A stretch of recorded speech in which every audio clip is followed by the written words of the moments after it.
Senhoras e senhores, é um prazer estar aqui, ouvintes da Rádio Justiça do Supremo Tribunal Federal, no nosso programa Aprender Direito. Eu me chamo Carlos Henrique Alves Martinez, eu sou professor da Faculdade Rui Barbosa, Grupo Devray do Brasil, sou professor do canal youtube.com/TV Pensar Direito, sou professor do portal Jorge Guedes, portaljorgeguedes.com, e sou professor da FACEI, Faculdade Einstein, em pós-graduação. Eu fico feliz, sou professor da faculdade também FTC e da Faculdade da Cidade. Então, prazer estar aqui no programa Aprender Direito. Aqui eu rendo homenagem a todos os nossos diretores da Rádio Justiça do Supremo Tribunal Federal. E a gravação é feita por jorgeguedes.com, a gravação áudio e vídeo. Então, vamos iniciar o nosso programa hoje com alguns pontos muito importantes que dizem respeito ao direito tributário, com ênfase em psicologia jurídica, certo? Na realidade, a psicologia ela está atrelada a todo o segmento do direito. Não existe um segmento do direito que não esteja atrelado à psicologia. Vamos ver por quê? É simples. O que é o direito? O direito é um comportamento, é uma conduta. Então, é um dever ser. E a psicologia estuda comportamentos e condutas. A psicologia estuda o comportamento do direito, dever ser, e também que o direito atinge, que é um comportamento desviante do não dever ser, ou seja, de ferir a lei, de estar contra a lei. No tributário também existe o ferir a lei, quando se sonega, quando se há evasão fiscal, é um comportamento desviante, que pode ser inclusive crime. Então a psicologia estuda esses comportamentos humanos, também atrelada ao direito. Então direito e psicologia não podem ficar dissociados, direito e psicologia estão inteiramente associados. E o nosso tema hoje, direito tributário, com ênfase em psicologia jurídica, vai tratar de um assunto, vamos começar pelo primeiro assunto, se chama legalidade. Então, dentro desse princípio da legalidade, nós estamos estudando o direito tributário, e na aula passada nós vimos que, na época de Roma Antiga, em que eles tiravam impostos, dos judeus de forma arbitrária, de forma violenta, invadiram o patrimônio sem nenhum critério, embora existisse uma lei, mas não existia um poder do cidadão de se opor ao Estado de Roma. Aquele que assim procedesse, eles teriam sanções, inclusive com castigos físicos até a morte. Então hoje, modernamente, no Estado democrático de direito, o princípio da legalidade é um princípio que rege a segurança jurídica do cidadão. O cidadão, o senhor e a senhora, tem que ter segurança jurídica. E como o senhor tem segurança jurídica? A partir do momento em que o senhor observa de que o senhor só terá tributado depois que existir uma lei, e o senhor tem, ninguém é permitido a ninguém desconhecer a lei. Então o senhor tem uma lei, o senhor sabe anteriormente da existência dela e sabe que será tributado. Então o senhor tem condições de se programar para arcar com aquela tributação, com aquela obrigação tributária, certo? Então legalidade, pelo princípio da legalidade, tem-se que a garantia de que nenhum tributo será instituído nem aumentado, a não ser através de lei, conforme a Constituição da República Federativa do Brasil de 1988, no seu artigo 150, inciso 1. Nós vamos agora aos nossos acadêmicos, doutos, que estão aqui, poderão ver e irão fazer a leitura dos artigos também, seus comentários. Nossa aula Aprender Direito da Rádio Justiça do Supremo Tribunal Federal é inteiramente participativa. Nós participamos e o senhor e a senhora que está nos ouvindo consegue assimilar. O direito tem que estar ao alcance de todos. Todos têm que conhecer o direito. Conhecer o direito é seu direito, cidadão, do senhor e da senhora. E esse é um trabalho de excelência da Rádio Justiça do Supremo Tribunal Federal. Nossos acadêmicos estão aqui, vai fazer a leitura do artigo com calma, desde o caput do artigo 150 e depois do inciso 1º da Constituição da República Federativa do Brasil de 1988, em plena vigência. Meu querido, seu nome, por gentileza, a nossa instituição. Meu nome é Eli Alves, eu sou acadêmico do 9º semestre do curso de Direito da Faculdade FTC, Faculdade de Tecnologia e Ciências do Campo de Salvador. Constituição Federal, artigo 150. Sem prejuízo de outras garantias asseguradas ao contribuinte, é vedado à União, aos Estados, ao Distrito Federal e aos municípios. Inciso 1º. Exigir ou aumentar tributo sem lei que o estabeleça. Então, é vedado, olhe bem o conceito, é vedado. O que significa vedado? Nosso querido Guimarães está aqui conosco. O que é uma vedação no direito? Significa o quê? Que não é permitido. Não é permitido. Não é permitido. Então, essa garantia dentro desse princípio da legalidade, qual é a visão que você tem disso aí para o cidadão? Para o cidadão que está nos ouvindo na Rádio Justiça, para o cidadão que está, o cidadão e a cidadã. Qual é a vantagem disso, dessa legalidade? É vedado à União, não é isso?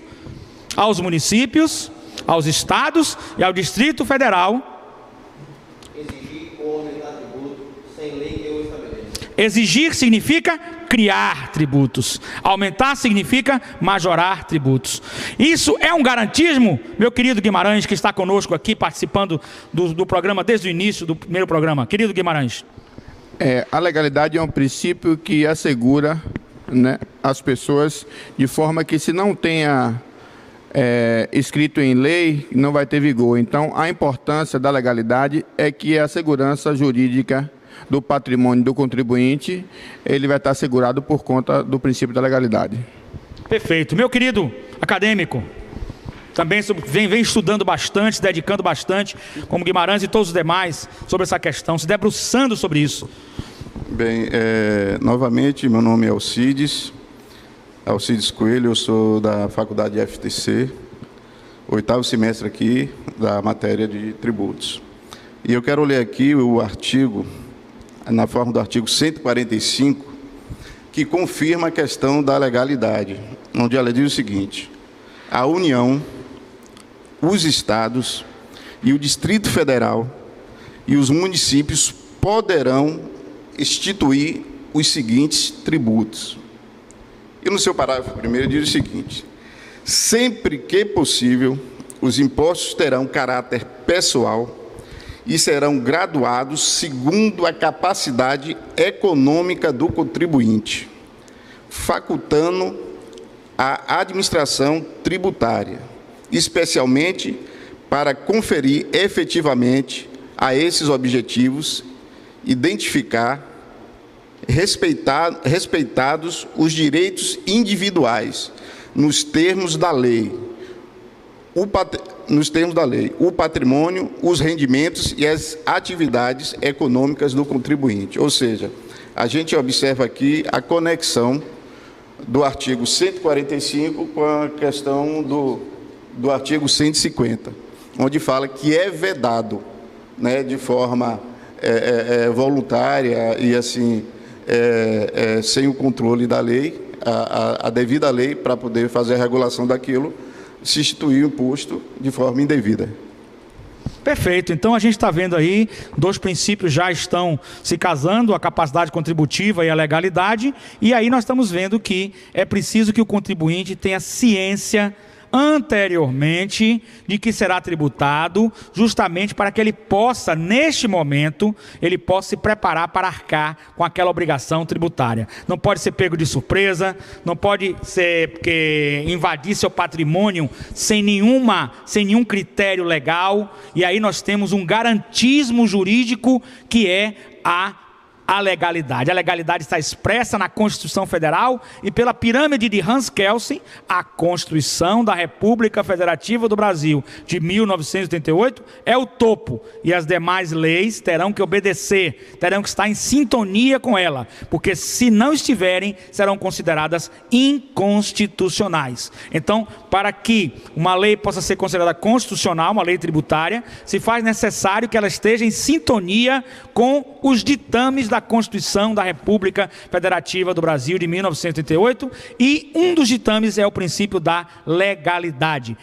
Criar, instituir ou majorar impostos tem que passar por lei anterior, não pode ser feito à revelia, e a surpresa do contribuinte. Na realidade, o contribuinte também tem seus direitos. Assim como o Estado tem o direito de tributar, poder de império, poder muito forte, o contribuinte adquire no Estado Democrático de Direito os seus direitos também de se defender e de ter suas garantias constitucionais. Então, prosseguindo aqui, nós temos que, assim, tanto a criação como o aumento depende de lei. Disso resultou que o artigo 153, parágrafo 29 da Constituição anterior, a regra vinha formulada justamente com as ressalvas, e tais ressalvas eram pertinentes apenas aos aumentos.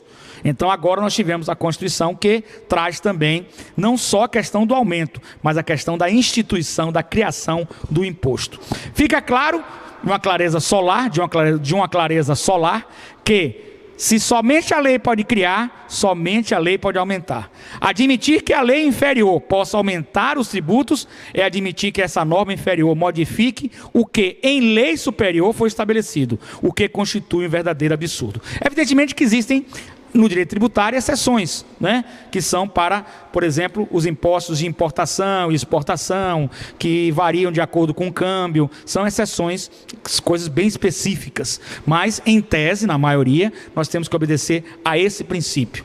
Então, para que possamos ter segurança jurídica e que possamos ficar livre dos arbítrios ditatoriais, se faz necessário que a lei anterior crie ou modifique os tributos, que representa uma das formas de limitação ao poder de tributar, ao poder de império do Estado. Gostaria que os nobres colegas acadêmicos pudessem falar sobre essa forma, limitação ao poder de tributar, ao poder de império do Estado. O que é que vocês entendem isso na esfera filosófica, na esfera sociológica, na esfera hermenêutica?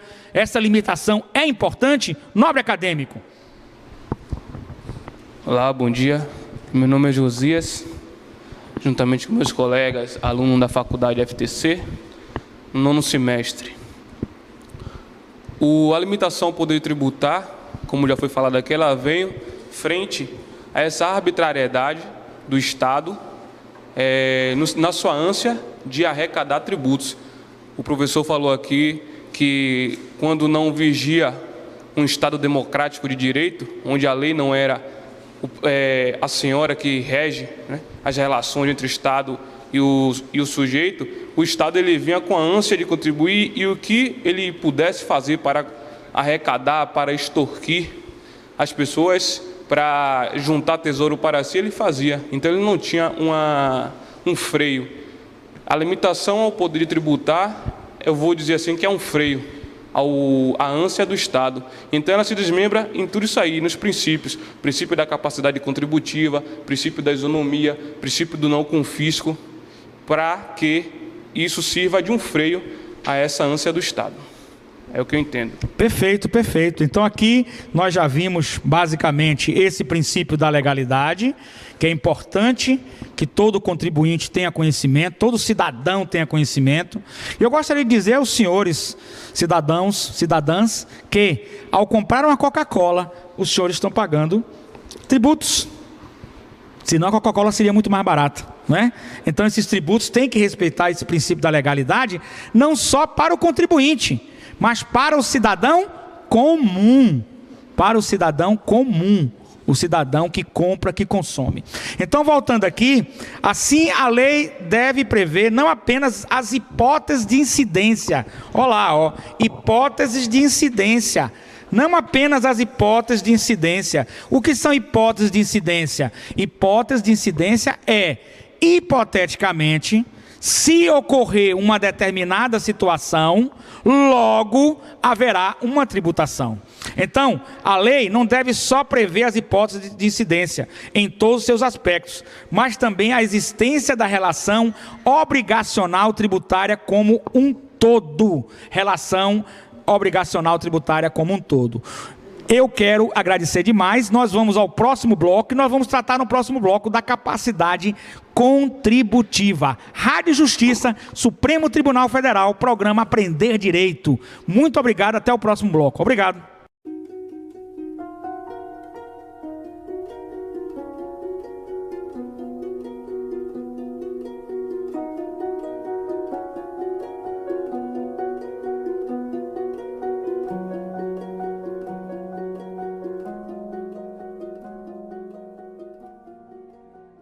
Senhoras e senhores, estamos aqui na Rádio Justiça, o programa Aprender Direito do Supremo Tribunal Federal.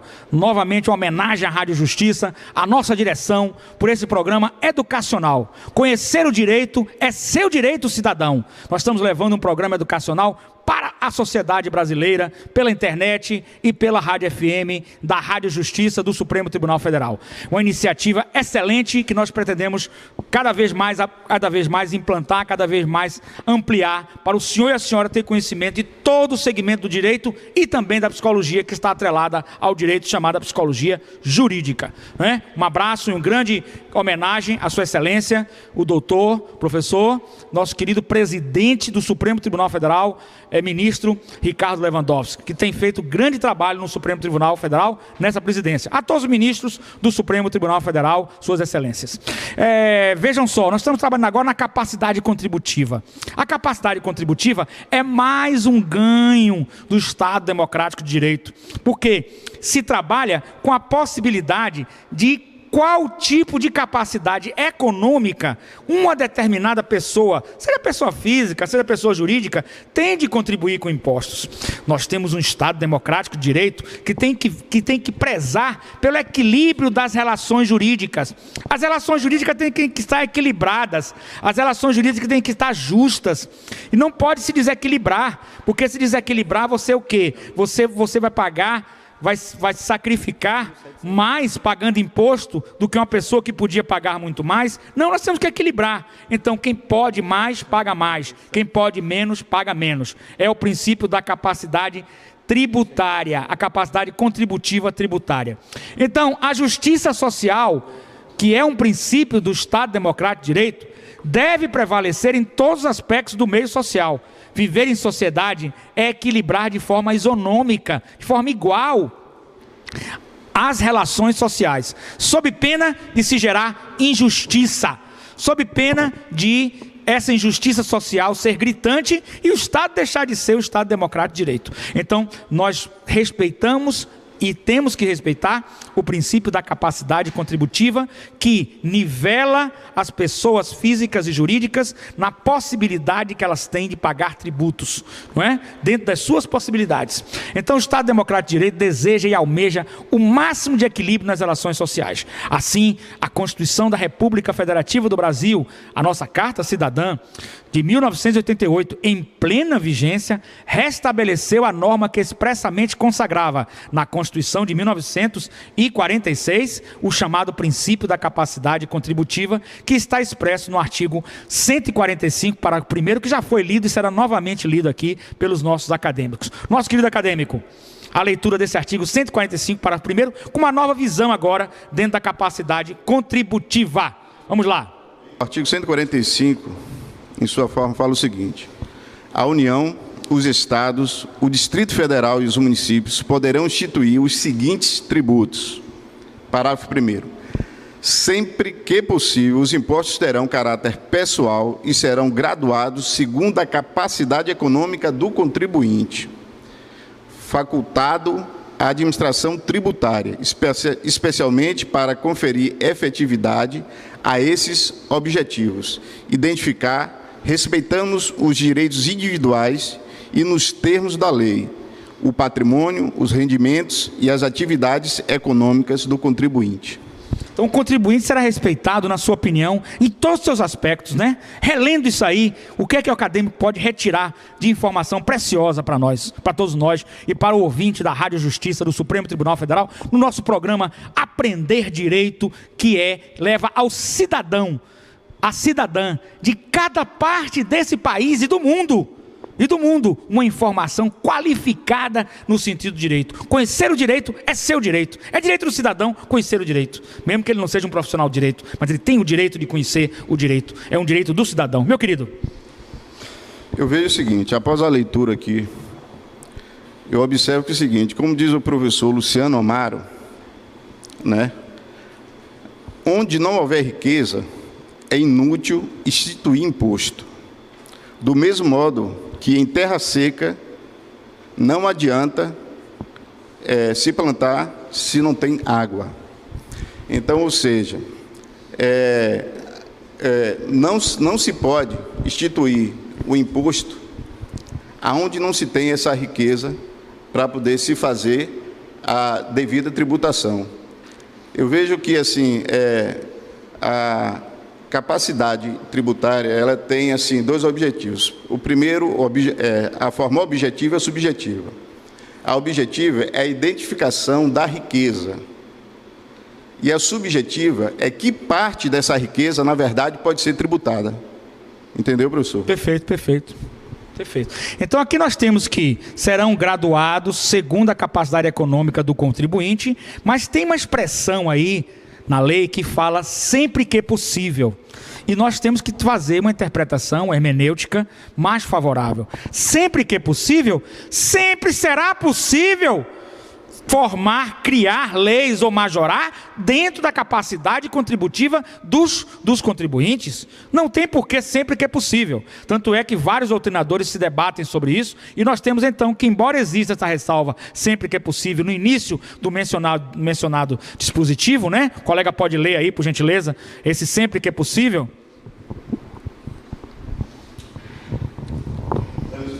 Nós encontramos no parágrafo 1º do artigo 145 da Constituição Federal. Sempre que possível, os impostos terão caráter pessoal e serão graduados segundo a capacidade econômica do contribuinte, facultado à administração tributária, especialmente para conferir efetividade a esses objetivos, identificar, respeitando os direitos individuais e, nos termos da lei, o patrimônio, os rendimentos e as atividades econômicas do contribuinte. Perfeito. Então, sempre que possível, é uma expressão que veio, mas que na realidade nós temos que usar uma hermenêutica, uma interpretação filosófica jurídica, no sentido de que o legislador e o intérprete devem buscar a interpretação mais coerente e justa, posto que os tributos dizem respeito ao caráter pessoal, não é? E representam em tese a capacidade da pessoa física ou jurídica de contribuir, conforme o colega falou. Em terra seca não se tem como colher água. É impossível juridicamente, é ilógico, é incoerente, é absurdo. Então nós precisamos usar esta interpretação hermenêutica de forma mais favorável. É sempre possível que o legislador e que o intérprete consiga fazer com que essa capacidade contributiva seja graduada na proporção e na possibilidade do contribuinte em pagar tributos, não é? Sempre de forma isonômica, que vai ser o próximo assunto, o princípio da isonomia. Eu gostaria que os colegas lessem agora, para mostrar bem essa capacidade contributiva, não é? A questão do imposto de renda pessoa física, inclusive que houve alterações legislativas e que houve inclusive no governo atual, o governo Dilma atual, a questão do aumento dessa tabela. Com a palavra aos colegas, por gentileza. Quero cumprimentar todos os ouvintes da Rádio Justiça. Sou Marivaldo Leite, estudante do 6º semestre de Direito da FTC Salvador. Em relação à capacidade contributiva, podemos extrair daí a questão onde o contribuinte irá participar com a contribuição ao governo no tocante aos seus rendimentos. Existem as tabelas progressivas que, de acordo com o rendimento de cada pessoa, ele poderá ser isento até um determinado valor e essa alíquota irá aumentando de acordo com os seus rendimentos. Isso na questão em relação ao contribuinte pessoa física. Que ele será isento isso em relação à tabela de 2014, que ela terá uma alteração agora para 2015, onde teve uma lei que foi aprovada pelo Congresso, que seria de 6,5% essa correção, porém, a presidente Dilma, ela por achar que o governo está precisando arrecadar um pouco mais, limitou a 4,5% e será editada uma medida provisória já nos próximos dias. Então, em relação a essa tabela que foi até 2014. Fica isento as pessoas até 1.787 de rendimento, paga 7,5%. As pessoas que ganham entre 1.787 e 2.679 pagam 15%. As pessoas que têm o rendimento entre 2.679 e 3.572 e 22,5%. As pessoas de 3.572 a 4.446 e acima de 4.446, 27,5%. Isso quer dizer que as pessoas que têm um rendimento maior irá contribuir de forma proporcional ao seu rendimento. A gente sabe que, apesar da necessidade do Estado de tributar, ele cria mecanismos que não vai exorbitar, não vai exasperar a contribuição de pessoas que não têm como contribuir para que tenha condição de ter uma vida digna para si e para toda a sua família. Perfeito. Guimarães, essa capacidade contributiva e essa tabela progressiva, que em certos momentos, em certos valores, a pessoa fica até isento.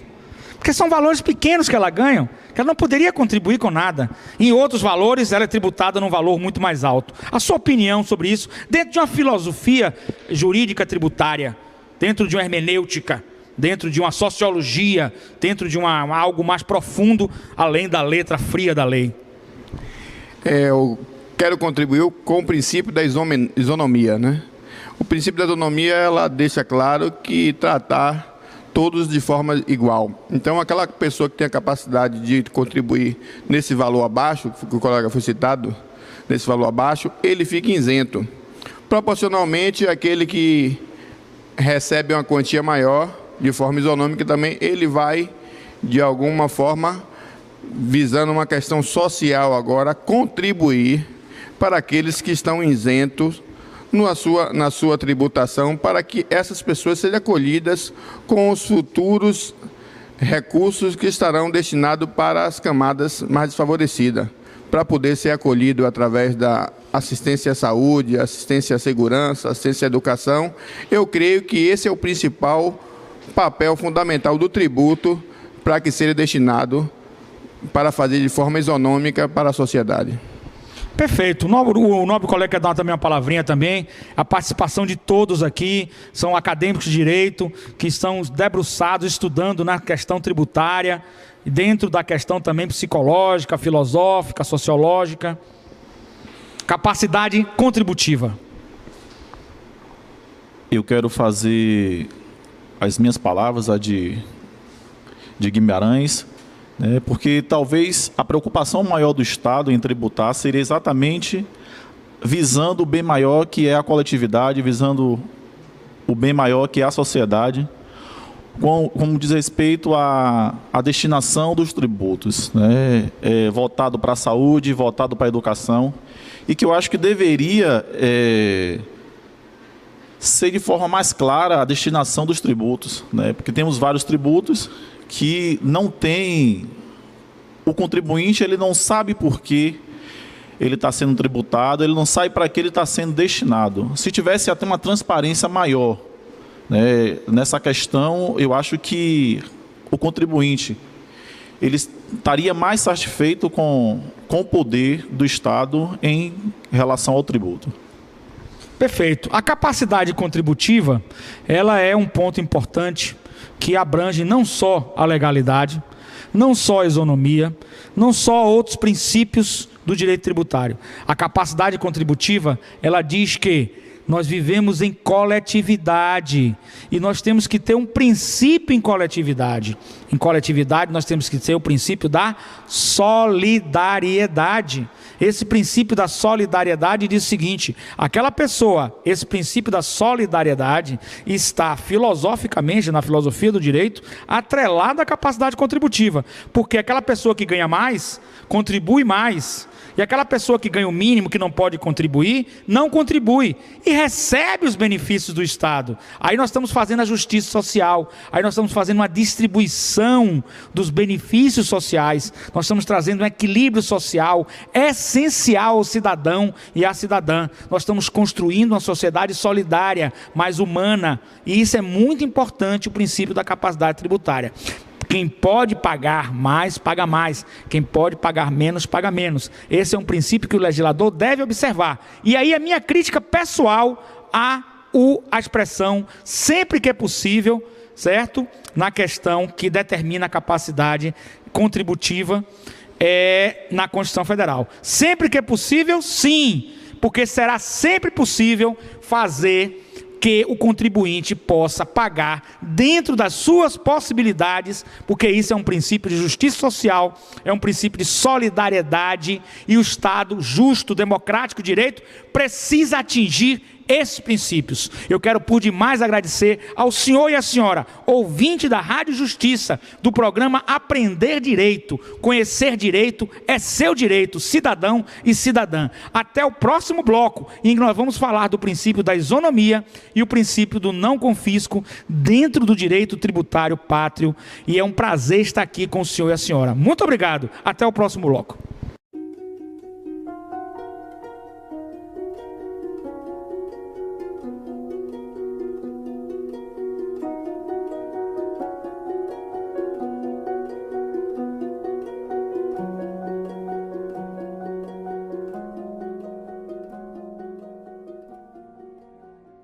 Ouvintes da Rádio Justiça, programa Aprender Direito.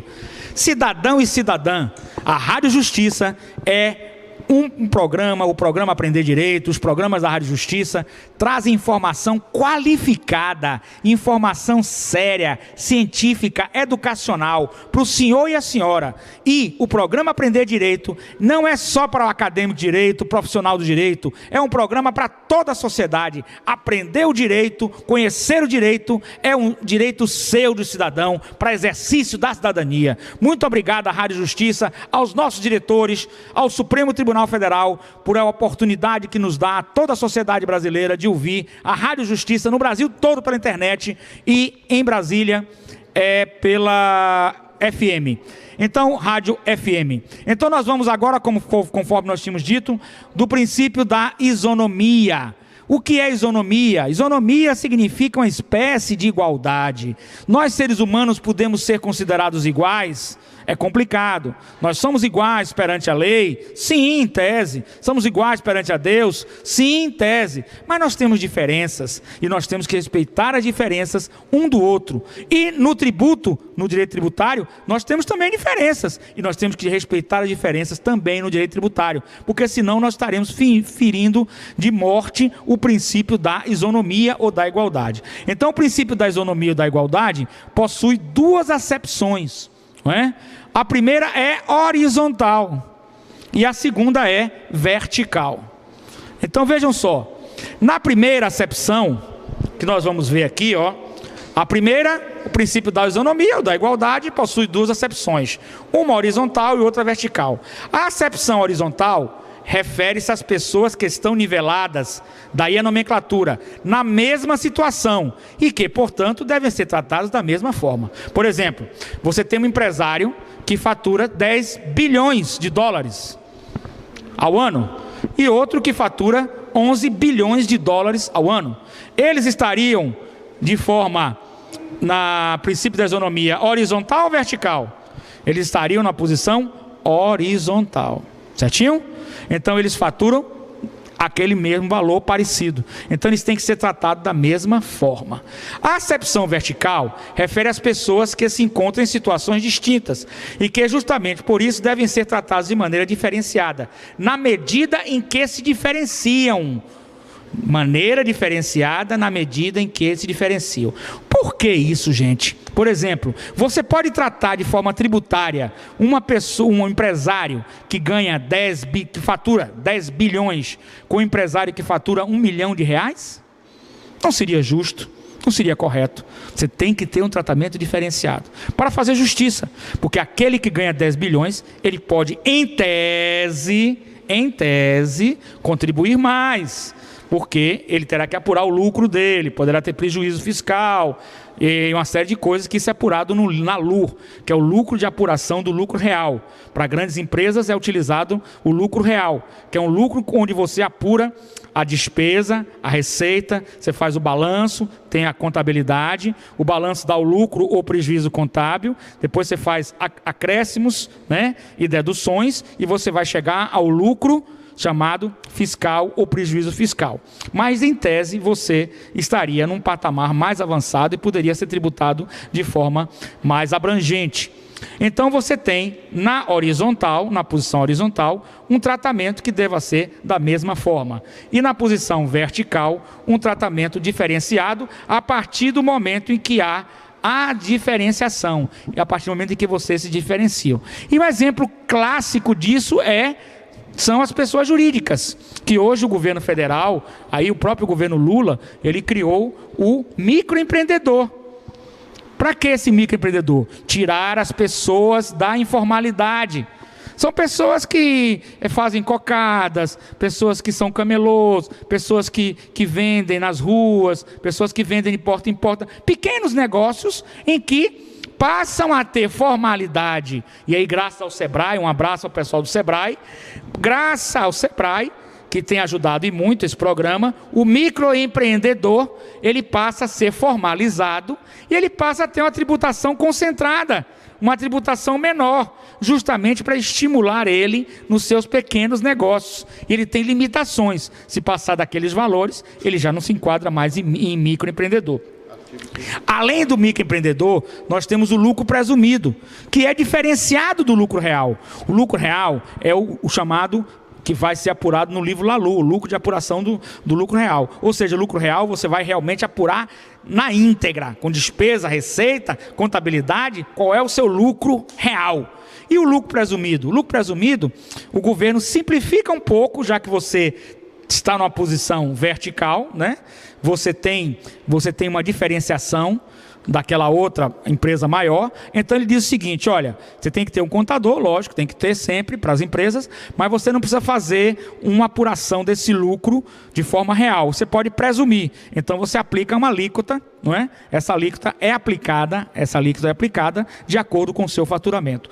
O lucro presumido é isso, você apura dentro daquela receita, você tem uma margem, uma alíquota, e você apura aquela alíquota.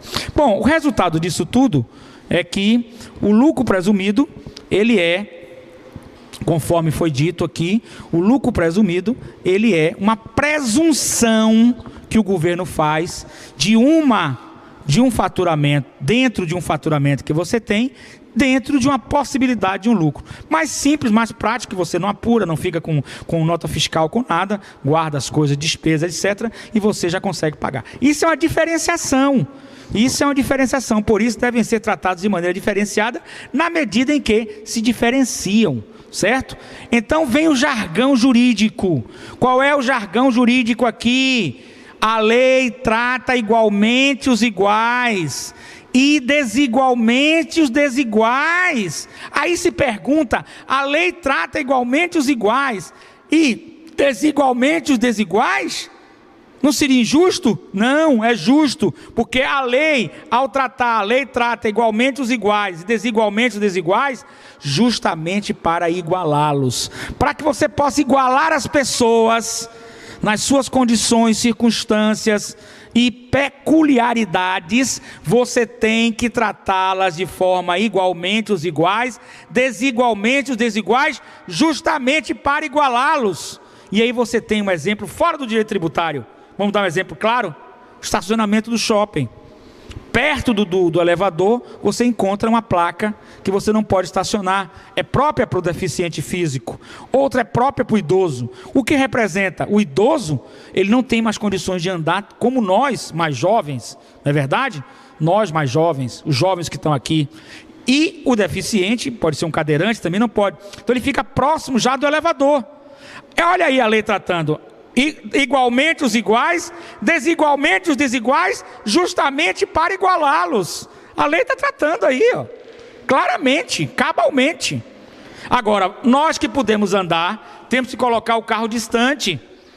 A gente pode andar mais um pouco. Então a lei está tratando igualmente os iguais e desigualmente os desiguais, justamente para igualá-los. Se não fosse assim, a lei não fizesse isso, o cadeirante viria de longe com a cadeira dele, e eu que não sou cadeirante, botaria de junto do elevador e passaria. Aí então não teria igualdade nenhuma, pelo contrário, teria injustiça. Então a lei trata igualmente os iguais, desigualmente os desiguais, justamente para igualá-los. A tributação por faixa de renda das pessoas físicas, de forma forma progressiva pela faixa de renda, conforme foi dito aqui, é também uma forma de tratar igualmente os iguais e desigualmente os desiguais, justamente para igualá-los. É uma forma de solidariedade tributária, conforme já foi dito. Então, as pessoas jurídicas também têm isso. Hoje nós temos o regime simples, o regime de microempresa, que facilita a tributação daquela microempresa, daquela empresa que é considerada pelo regime simples, daquela empresa que é considerada microempreendedor, daquela empresa que faz lucro presumido. Enfim, tem diversas formas de tributação que diferenciam as pessoas jurídicas justamente dentro da tributação para obedecer ao princípio da isonomia, que significa a lei trata igualmente os iguais, desigualmente os desiguais, justamente para igualá-los. O microempreendedor, ele tem vantagens, uma tributação mais concentrada, única e menor do que uma outra empresa de um porte médio, por exemplo. E assim você vai. O sistema simples também tem empresas que dentro de alguns segmentos elas podem optar pelo simples. E ao optar pelo simples, ela tem uma tributação menor, ela tem uma tributação mais coerente, justamente mais justa, mais solidária, para que ela possa honrar com os seus compromissos. E a partir do momento que ela honra com os seus compromissos, ela faz um ciclo de solidariedade no meio social. A sociedade e o direito têm que justamente procurar um sistema de igualdade entre todos, né? Os iguais, desigualdade entre os desiguais, justamente para igualá-los e a sociedade viver de forma mais harmônica. E aí o colega vai nos falar também sobre isso. Eu quero ler aqui o artigo 150, inciso 2 da Constituição Federal, que trata justamente da questão da isonomia e da igualdade. No inciso 2 diz o seguinte: é vedado à União, aos Estados e ao Distrito Federal e aos municípios instituir tratamento desigual entre contribuintes que se encontrem em situação equivalentes, proibida de qualquer forma distinção em razão da ocupação profissional ou função por eles exercida, independente da denominação jurídica dos rendimentos, títulos ou direitos. Então, aqui, eu trago aqui que o inciso 2 da Constituição prevê, né, e determina e deixa claro a questão da isonomia, de você tratar de forma igualitária. E eu vejo que existem dois aspectos nessa questão da isonomia, que é a igualdade na lei e a igualdade perante a lei. São coisas distintas. Igualdade na lei é a questão do legislador, esse que elabora a lei, né, do executivo, entendeu? Que eles têm que criarem a lei de forma isonômica, né? Então, isso seria a igualdade na lei. E a igualdade perante a lei é a questão do tratamento do judiciário na aplicação dessa para o contribuinte. É isso aqui que eu queria trazer aqui, esses dois aspectos aqui. Perfeito. A questão da isonomia. Perfeito. Vamos então ao princípio do não confisco, porque tal princípio poderá também ser chamado ou denominado de princípio da razoabilidade ou proporcionalidade da carga tributária. A ideia é que o poder de tributar, que é um poder de império, seja exercido de forma a não impedir a livre circulação e o exercício das atividades empresariais e comerciais lícitas. Então, as atividades comerciais lícitas não podem, de hipótese alguma, sofrer restrições. E o conceito de confisco é sempre em tese indeterminado e...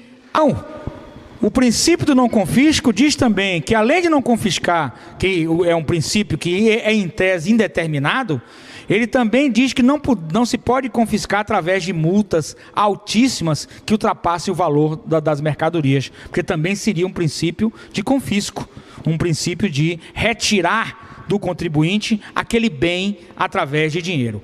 Meus amigos, senhoras e senhores, ouvintes da Rádio Justiça, é um prazer enorme estar aqui.